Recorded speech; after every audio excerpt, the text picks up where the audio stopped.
Bonjour. Aujourd'hui, on va explorer ensemble la notion de fonction mathématique. Et pour que ce soit bien concret, on va partir d'un exemple tiré de nos documents scolaires. L'évolution du cours de l'action Yahoo sur un an. L'idée, c'est de décrypter comment on peut représenter et comprendre ces variations. On a donc sous les yeux des extraits de cours avec un graphique, un tableau de valeurs, des définitions. Notre mission, si on peut dire, c'est d'en tirer l'essentiel. Prêt? Allons-y.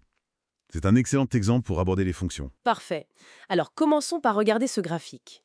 On a l'axe horizontal, l'abscisse, qui représente le temps, les mois, de 1 à 12. C'est ça. Et l'axe vertical, l'ordonnée, c'est la valeur de l'action en dollars. Exactement. Le tableau à côté, il nous donne quelques chiffres précis. Par exemple, au mois 4, l'action vaut 35 dollars. Oui. Et au mois 7, oula, ça tombe à 15 dollars. Et ça remonte un peu après, 30 dollars au mois 8. C'est un parcours assez mouvementé, en effet. Oui, ce qui se rappe, ce sont justement ces changements. On voit bien que ça grimpe au début, jusqu'au mois 4, Mhm. puis ça plonge vraiment jusqu'au mois 7. Ensuite, hop, une petite remontée vers le mois 8, et puis ça redescend jusqu'à la fin. Comment on peut décrire ça de façon un peu plus rigoureuse? C'est là que le concept de fonction entre en jeu. Une fonction numérique, qu'on note souvent f, c'est en gros une sorte de machine, si vous voulez.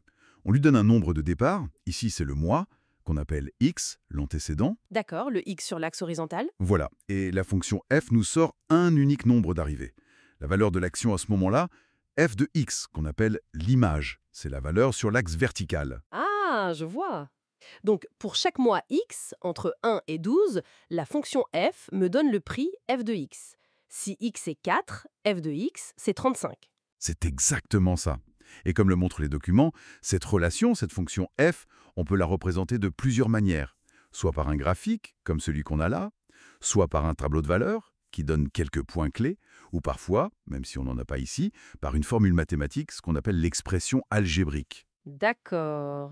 L'important, c'est que cette fonction est définie sur un certain temps, un intervalle.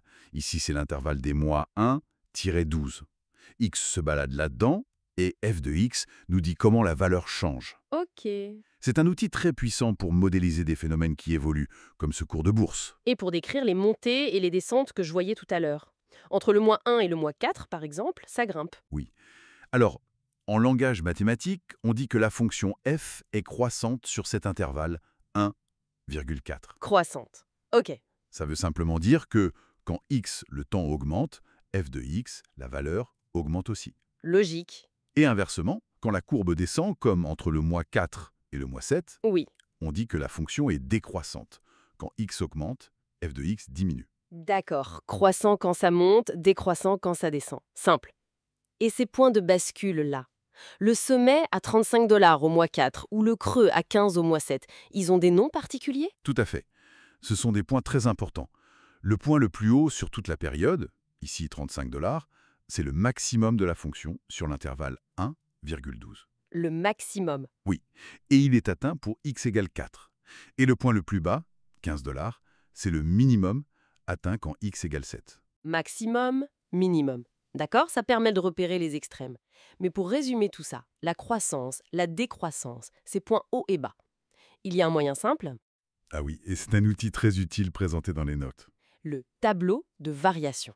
Le tableau de variation. Exactement. C'est une sorte de résumé, très visuel, de toute l'histoire de la fonction sur son intervalle. Il a juste deux lignes. La première ligne, c'est pour x. On y met les bornes de l'intervalle, 1 et 12, et les valeurs de x où la tendance change. Ici, 4, 7 et 8. Ok, Et sur la deuxième ligne, pour f de x, on utilise des flèches. Une flèche qui monte quand la fonction est croissante, comme entre 1 et 4. voilà, et une flèche qui descend quand elle est décroissante, comme entre 4 et 7. D'accord. Et on ajoute les valeurs importantes, le minimum 15 et le maximum 35, au point correspondant sur la ligne f de x. C'est vraiment la synthèse du comportement de la fonction. Ah oui, c'est super clair comme ça. C'est comme un plan simplifié du graphique. C'est un peu ça, oui. Bon, alors si je résume notre exploration, une fonction, c'est ce lien entre deux choses qui varient, comme le temps et le prix ici. Mhm. Le graphique nous aide à voir comment ça se passe, et on peut analyser son comportement.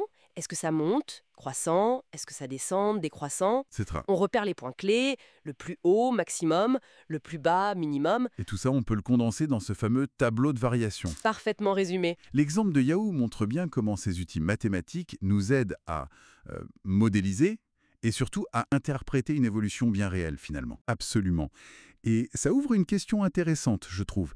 Si on peut modéliser un cours de bourse, quels autres phénomènes de notre quotidien pourraient être décrits par des fonctions? On peut penser à la température au fil de la journée, la croissance d'une population, la vitesse d'un objet. Ah oui, plein de choses en fait. Exactement. Et reconnaître ces schémas, ces fonctions cachées derrière les phénomènes, est-ce que ce n'est pas une façon de mieux comprendre le monde qui nous entoure? C'est une question à méditer peut-être.